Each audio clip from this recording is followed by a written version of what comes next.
मैं रोज तेरे इधर आता हूँ, कभी तुम भी मेरे घर आया करो। भैया या भोलेनाथ कामेश्वर बाबा की कृपा से या महायज्ञ को आयोजन है रो जी पे द्वार आइए यार सुना हुआ है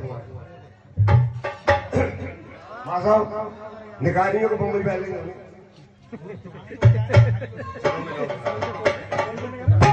अरे कामेश्वर बाबा के दर पे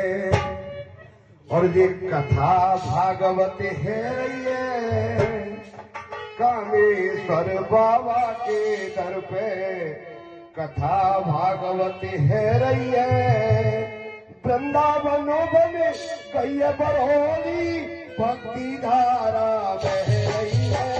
कामेश्वर बाबा के दर पे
महाराज के मुख से ज्ञान की वर्षा है रही है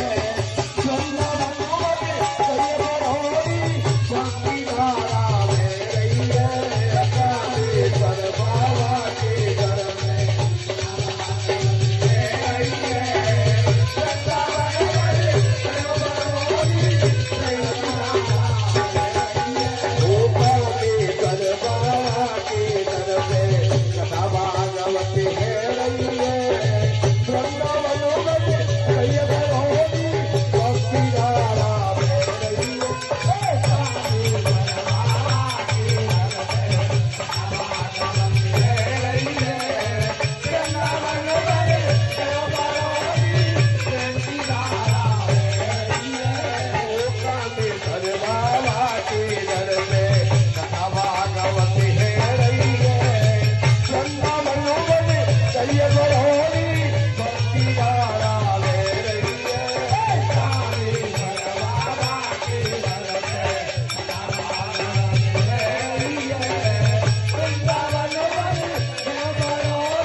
જય